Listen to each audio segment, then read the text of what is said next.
The art of storytelling has always found its most compelling moments in the secrets we keep and the boundaries we dare to cross. The Secret Letters is a narrative that explores the delicate fabric of suburban life, where appearances deceive and every closed door conceals a universe of hidden truths. This screenplay delves into the life of Emma Richardson, a 34-year-old graphic designer living in the seemingly tranquil neighborhood of Willowbrook, whose mundane existence takes an unexpected turn when she discovers that her neighbor, the elegant and reserved Catherine Morrison, has been receiving clandestine correspondence from a forbidden lover. The story unfolds in the contemporary setting of a middle-class American suburb, where manicured lawns and friendly waves mask the complex emotional landscapes of its residents. Emma, recently divorced and struggling to rebuild her sense of purpose, finds herself inadvertently drawn into Catherine's secret world when a misdelivered letter falls into her hands. What begins as accidental knowledge transforms into an obsessive curiosity that forces Emma to confront her own desires, moral boundaries, and the meaning of love itself. Catherine Morrison represents the epitome of suburban perfection, a devoted wife to Richard, a successful corporate attorney and mother to 2 teenage children. Her life appears meticulously orchestrated, from her volunteer work at the local library to her pristine Victorian home. Yet beneath this carefully constructed facade lies a woman suffocating under the weight of societal expectations and a marriage that has become more performance than partnership. The letters she receives, penned by a mysterious figure known only as A, represent not just romantic transgression but a lifeline to her authentic self. The screenplay examines the themes of loneliness in proximity, the courage required for self-discovery, and the complex morality of love that defies conventional boundaries. Through Emma's eyes, we witness Catherine's secret unfold in fragments, a glimpse of a hastily hidden envelope, whispered phone conversations overheard through open windows, and the transformation of a woman who comes alive when she believes no one is watching. These observations force Emma to question her own choices, her hasty marriage that ended in betrayal, her retreat into the safety of isolation, and her buried longing for a connection that transcends the superficial. The Secret Letters is not merely a story about infidelity or voyeuristic discovery. It is an exploration of female agency, the prison of perfectionism, and the revolutionary act of choosing oneself. Catherine's forbidden love affair serves as a mirror for Emma's own suppressed desires and unexplored possibilities. As Emma becomes increasingly entangled in Catherine's secret, she must decide whether to protect it, expose it, or learn from it. The narrative structure employs a dual perspective, alternating between Emma's observations and Catherine's internal experience. This approach allows the audience to simultaneously judge and empathize, to condemn and understand. We see Catherine not as a villain or victim, but as a complex woman making impossible choices in a world that offers limited options for female fulfillment outside prescribed roles. The screenplay also introduces a rich supporting cast. Richard Morrison, whose workaholism and emotional unavailability have created a marital desert. Marcus, Emma's concerned brother who worries about her increasing reclusiveness. And eventually A himself, whose identity and motivations add layers of complexity to what could have been a simple tale of adultery. As the story progresses, the letters become a catalyst for transformation in both women's lives. For Catherine, they represent the possibility of being seen and loved for who she truly is, not for the role she performs. For Emma, they become a roadmap for her own emotional awakening, teaching her that hiding from potential pain also means hiding from potential joy. The Secret Letters builds toward a confrontation that is both inevitable and surprising, where secrets are revealed, choices are made, and both women must face the consequences of desiring more than the lives they were given. The screenplay asks its audience to consider, what do we owe to others? What do we owe to ourselves? And can love ever truly be forbidden if it awakens us to our own humanity? This is a story about risk, revelation, and the extraordinary courage required to live authentically in a world that rewards conformity. It is about the letters we write, the secrets we keep, and the neighbors we think we know but have never truly seen. The sun rises over a picture-perfect suburban street. Identical houses with well-maintained gardens line both sides. Emma Richardson, 34, dressed in comfortable jeans and an oversized sweater, approaches her mailbox with a coffee mug in hand. She opens it mechanically, pulling out the usual assortment of bills and advertisements. Among the mail, a cream-colored envelope catches her attention. The paper is expensive, textured. She examines it. Mrs. Catherine Morrison, 42 Willowbrook Lane. Emma's address is 44. She looks across the street to Catherine's Victorian home, its blue shutters gleaming. Emma, muttering, "Wrong box again." She turns toward Catherine's house, then pauses. The envelope has no return address. The handwriting is distinctive, elegant, deliberate, almost calligraphic. Something about it feels intimate, private. Emma hesitates, her curiosity piqued. Emma places the letter on her kitchen counter, staring at it while sipping coffee. She should walk it over immediately. It's the neighborly thing to do. Instead, she finds herself holding it up to the morning light, trying to discern any clue about its contents. The envelope is sealed perfectly, offering no glimpse inside. Her phone buzzes. A text from her brother Marcus. "Still coming to dinner Sunday?" Mom's asking. Emma types a quick affirmative response, but her eyes drift back to the letter. She picks it up again, feeling its weight, running her finger along the seal. Emma, to herself, "Just deliver it, Emma." She grabs her keys and heads for the door, letter in hand. As she reaches for the doorknob, she glances back at the envelope one more time. There's something about it that speaks of secrecy, of hidden worlds. Emma crosses the street and walks up the perfectly maintained path to Catherine's front door. Autumn flowers bloom in symmetrical arrangements. A brass door knocker shaped like a lion's head gleams. Emma rings the doorbell. Catherine Morrison, 39, opens the door. She's impeccably dressed in a cashmere sweater and tailored pants, her blonde hair styled in a sleek bob. Her smile is warm but controlled, the smile of someone who has perfected the art of pleasant interaction. "Catherine." "Emma, what a lovely surprise. Please come in." Emma. "Oh no, I just wanted to drop this off. It was in my mailbox by mistake." Emma extends the letter. For a fraction of a second, Catherine's composed expression cracks. Her eyes widen. Her hand trembles slightly as she reaches for the envelope. She recovers quickly, but Emma has seen it. "Catherine, thank you so much. The mail carrier has been mixing up our boxes lately. Would you like some coffee? I just made a fresh pot." Emma, "I really should get back to work. I have a design deadline." Catherine, gripping the letter. "Of course. Well, thank you again. You're very kind." Catherine closes the door, perhaps a bit too quickly. Emma stands on the porch for a moment, processing what she just witnessed. That wasn't the reaction of someone receiving a simple piece of mail. That was the reaction of someone receiving something they desperately wanted but couldn't afford to show. Emma sits at her computer, supposedly working on a logo design for a client. Instead, she finds herself staring out the window at Catherine's house. She watches as Catherine moves past a second-floor window, the letter still in her hand. "Emma," voiceover. "I told myself it was none of my business. Whatever that letter was, whatever Catherine was hiding, I had no right to be curious. But curiosity doesn't ask for permission. It simply grows, feeding on mystery until it becomes impossible to ignore." A montage begins. Emma, now consciously observing, notices patterns she'd missed before. Every Thursday morning, Catherine checks her mailbox earlier than usual, sometimes before sunrise. She lingers, looking up and down the street as if ensuring privacy. Emma watches from her window as Catherine retrieves another cream-colored envelope. This time, Catherine doesn't take it inside immediately. Instead, she walks to her garden shed, glancing back at her house. She disappears inside the shed for several minutes. Emma sits with her laptop searching. Victorian house garden shed Catherine Morrison. Nothing relevant. She tries different combinations, feeling foolish. She's crossed a line from curious neighbor to something closer to surveillance, and she knows it. Her phone rings. It's Sarah, her best friend from college. "Sarah, OS. Emma, I haven't heard from you in weeks. Are you still alive in suburban purgatory?" Emma, very funny. "I'm fine. Just busy with work." Sarah, OS. Translation, "You're becoming a hermit. When was the last time you went on a date?" Emma, "Can we not do this conversation again?" Sarah, OS. "Someone has to push you.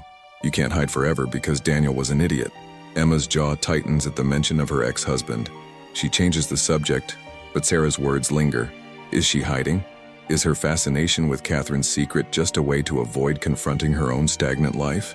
Emma lies in bed, unable to sleep. She thinks about Catherine, Perfect Catherine with her perfect house and perfect family. What could possibly be missing from that life? What could those letters contain that's worth such careful secrecy? Emma enters the local library, a beautiful historic building with stone columns. Inside, she's surprised to see Catherine at the volunteer desk, checking out books for an elderly patron. Catherine looks up and their eyes meet. Catherine, Emma? I didn't know you used the library. Emma, just looking for some design inspiration. Architecture books. Catherine, let me show you where those are. I volunteer here Tuesdays and Thursdays. As they walk through the stacks, Emma notices Catherine seems different here, more relaxed, more herself. Away from the perfect house and perfect neighborhood, she's less guarded. Catherine, you know I've always admired what you do. Creating something from nothing. It must be fulfilling. Emma, sometimes. Other times it feels like I'm just rearranging pixels for clients who don't really see them. Catherine, laughing softly. I understand that feeling. Rearranging things that no one really sees. There's a weight to her words that suggests she's talking about more than library books. They reach the architecture section, and Catherine pulls a few volumes. Catherine, these are beautiful. Sometimes I think about running away to one of these places, just disappearing into a different life. Emma, do you ever feel like you're living the wrong life? Like you took a wrong turn somewhere and ended up in someone else's story? Catherine looks at Emma with sudden intensity, as if truly seeing her for the first time. Catherine, every single day. The moment hangs between them, intimate and unexpected. Then Catherine's phone buzzes. She glances at it, and that guarded expression returns. Catherine, I should get back to the desk. Let me know if you need anything else. Emma watches her go, certain now that her instincts were correct. Catherine Morrison is not who she appears to be, or perhaps more accurately, who she appears to be is not who she truly is. Emma knows this is wrong. She knows she should turn back, go home, mind her own business.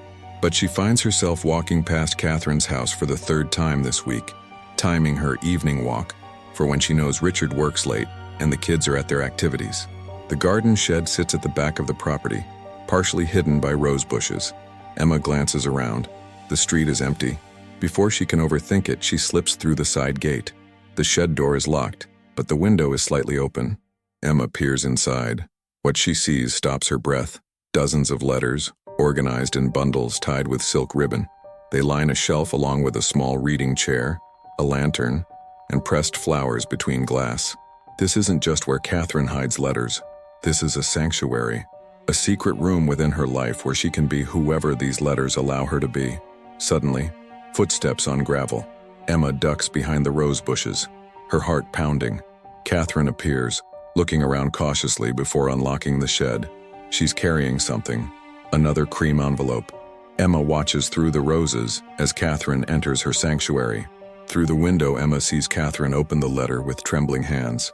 As she reads, her whole body changes. She brings the paper to her lips, closes her eyes. A single tear runs down her cheek, but she's smiling. Emma feels like an intruder on something sacred. This isn't her story to witness. Emma paces, unable to shake what she witnessed. She picks up her phone multiple times, wanting to call someone, to share this burden of knowledge. But who would understand? And what right does she have to speak of it? She opens her laptop and begins writing. Not a design brief, but her thoughts. She writes about Catherine, about loneliness, about the masks people wear. Before she realizes it, she's writing about herself. Emma, voiceover as she types. We moved to the suburbs seeking safety, community, belonging. Instead, we found isolation and proximity. Neighbors we wave to but never know. Lives running parallel, never intersecting. We're all locked in our separate houses, our separate gardens, our separate sheds. A memory surfaces. Her wedding day, Daniel promising forever. 3 years later, finding messages on his phone from his co-worker. The divorce papers. Moving here to start over. Realizing she'd simply traded one form of loneliness for another. Emma sits at Sunday dinner with her brother Marcus, 38, his wife Jennifer, 36, and their 2 kids. Jennifer is talking about a school fundraiser, but Emma isn't really listening. She's thinking about Catherine's shed, about those carefully preserved letters. Marcus, Emma, did you hear Jen's question? Emma, sorry, what? Jennifer, I was asking if you'd like to join our book club. It's all divorced or single women. Very supportive group. Emma forces a smile, but inside she bristles at being categorized, filed away into divorced woman who needs support group. Emma, I'll think about it. Thanks. Later, helping Marcus with dishes, he confronts her. Marcus, you're not okay, are you? Emma, I'm fine. Marcus, you've got that look you used to get as a kid, like you're keeping a secret. Emma almost tells him about Catherine. Almost. But how could she explain her obsession without revealing her own emptiness? Emma sits by the window, laptop open, pretending to work. She's chosen this location deliberately, across from the old post office where Catherine mails her return letters. Emma has noticed the pattern. Every Thursday after checking her mail, Catherine comes here. Today she's followed Catherine into town. The rationalization? She needed a change of scenery for work. The truth? She needs to know more. Catherine enters the post office. Emma watches her approach a P.O. box, not the counter. She retrieves several items, then adds an envelope of her own. Pale blue this time, the inverse of what she receives. She's not just receiving letters, she's sending them too. When Catherine exits instead of heading home, she walks to the coffee shop. Emma's heart races as Catherine enters and orders. For a moment, Emma thinks Catherine will notice her, but Catherine seems lost in thought, clutching the cream envelope she retrieved. Catherine sits at a corner table, her back to Emma. She opens the letter slowly, savoring it. Emma can't see her face, but she can see her hands shaking, see her shoulders relax as if a weight has lifted. Then Catherine pulls out her phone and sends a text. Minutes later, a man enters the coffee shop.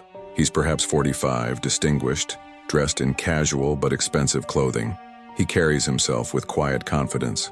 Catherine stands.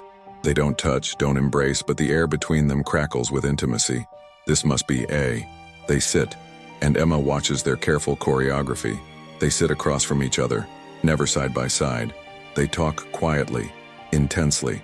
At one point, A reaches across the table, and Catherine places her hand on his. The gesture is brief, but telling. Emma realizes she's witnessing not just an affair, but something deeper. The way they look at each other speaks of profound connection, of being truly seen. Emma begins writing Catherine's story, or at least her version of it. She creates a document titled The Secret Letters and fills it with observations, imagined conversations, the story behind the story she's witnessing. Emma, voiceover as she writes. Catherine Morrison was 17 when she met Richard. He was 23, already in law school, destined for success. Her parents approved. Her friends were jealous. She became Mrs. Richard Morrison at 22, a mother at 24. Somewhere in the accumulation of years, possessions, and responsibilities, she disappeared.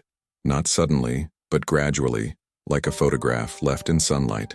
Emma writes about A, imagining his story. Perhaps he's divorced, maybe a writer or artist. Someone who sees Catherine not as a wife or mother or volunteer, but as Catherine. Simply, wholly, completely Catherine. The writing becomes cathartic. Through Catherine's imagined story, Emma processes her own.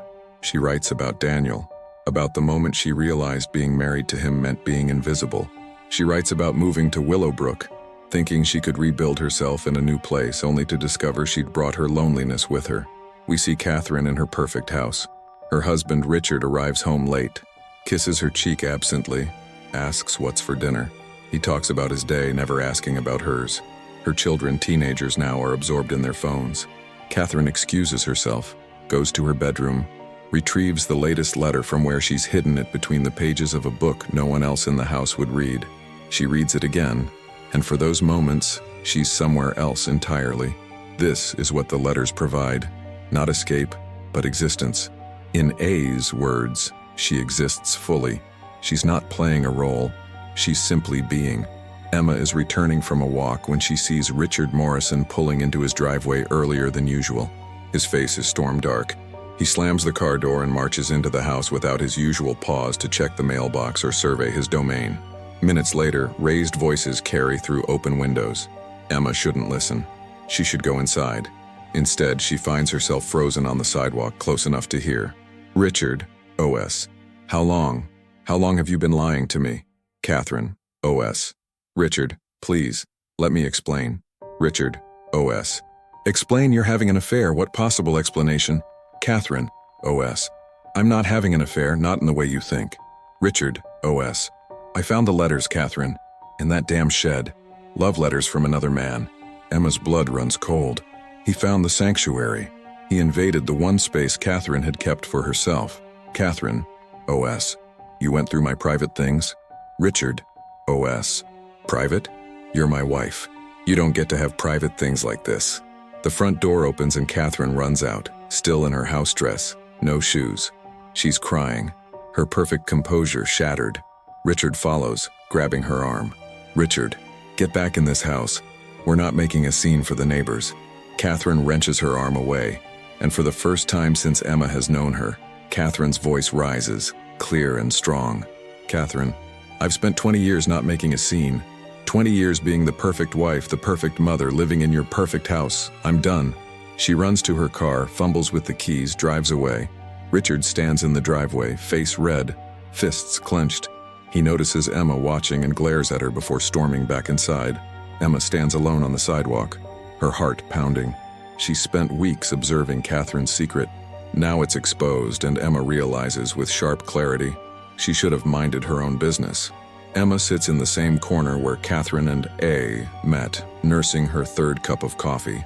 She's been here for 2 hours, though she's not sure why, perhaps hoping to see Catherine, to somehow make amends for her voyeuristic curiosity, even though Catherine doesn't know she was watched. The door opens.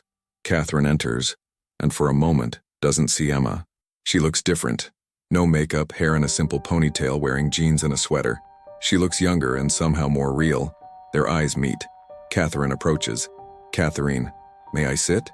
Emma, of course. They sit in silence for a moment. Finally, Catherine speaks. Catherine, I saw you yesterday, on the sidewalk. You heard everything, didn't you? Emma nods, shame flooding through her. Emma, I'm sorry. I should have gone inside.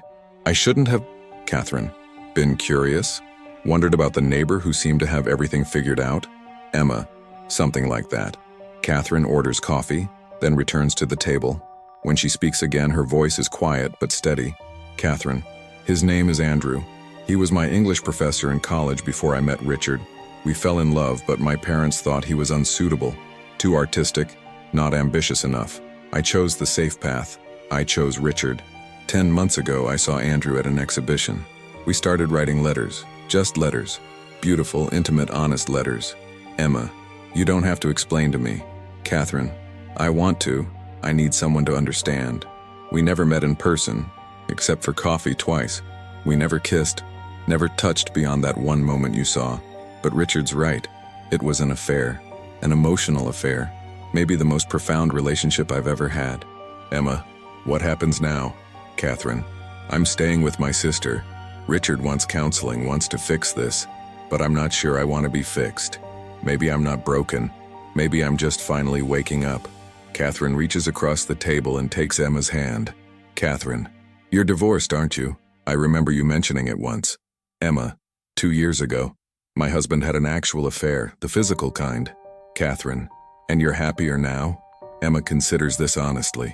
Emma, I'm not happy yet, but I'm not pretending anymore. That's something. Catherine smiles, and Emma sees in her expression something she recognizes. The terrifying freedom of choosing yourself, even when it means stepping into uncertainty. Emma works on a new project, but this time it's personal. She's designing a website for a women's group Catherine started, a place for women to share stories about reclaiming their lives, about the courage required to be authentic. Through her window, she sees the Morrison house. There's a for sale sign in the yard. Catherine and Richard are divorcing. He kept the house. She chose freedom. Emma's phone buzzes. A text from Catherine. Coffee tomorrow? Bringing someone I want you to meet. Attached is a photo. Catherine and Andrew, standing together openly now, his arm around her shoulders. They're both smiling. Emma texts back, absolutely. And I have news too. She glances at her laptop, where a draft email sits open. She's been invited to speak at a design conference. The old Emma would have declined, would have hidden behind excuses. This Emma, the one who learned something from watching a neighbor's courage, clicks accept. Emma, voiceover. I discovered that my neighbor was receiving secret letters from a forbidden lover. But what I really discovered was this. We all live secret lives inside our visible ones. We all long for connection that sees us truly. And sometimes the bravest thing we can do is stop hiding from others, from ourselves, from the possibility of being truly known. EXT, Willowbrook Lane. Day Emma walks to her mailbox. Inside, among the bills and advertisements, is a cream-colored envelope. She opens it, curious. Inside is a note from Catherine. Dear Emma, thank you for seeing me, even when I couldn't see myself. Your witness mattered more than you know. Sometimes we need someone else to acknowledge our truth before we can claim it. Yours in friendship and courage, Catherine. P.S. Andrew says there's nothing more powerful than a story that needs to be told. Perhaps yours is next? Emma stands on her suburban street, letter in hand, and smiles. Around her, neighbors move through their careful choreography. Lawn mowing, car washing, wave offering. Each one carrying their own secrets, their own letters, their own hidden truths. The difference is, Emma sees them now, really sees them.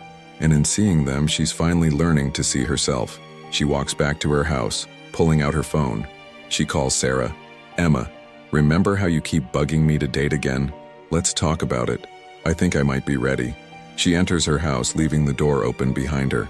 Autumn air flows in, carrying the scent of possibility. Fade out. Thank you so much for watching The Secret Letters all the way to the end. To all of our loyal followers who have been with us on this journey, you are the heart of this channel, and we couldn't do this without your incredible support and encouragement. And to everyone who's just discovering our channel, welcome, we're so thrilled to have you here. We create compelling stories that explore the hidden depths of human experience, the courage it takes to live authentically, and the secrets that connect us all. If you enjoyed this story and want to see more content like this, please hit that subscribe button right now. It truly makes a difference and helps us continue creating these stories for you. Don't forget to like this video if Catherine and Emma's journey resonated with you. Comment below and tell us, have you ever discovered a secret that changed how you saw someone? What would you have done in Emma's situation? Share this story with someone who appreciates deep, character-driven narratives. Turn on the notification bell so you never miss when we release our next story. We have some incredible projects coming up that we can't wait to share with you. Remember, everyone has a story worth telling, and every story has someone who needs to hear it. Maybe that person is you. Thank you for being part of our community. See you in the next story.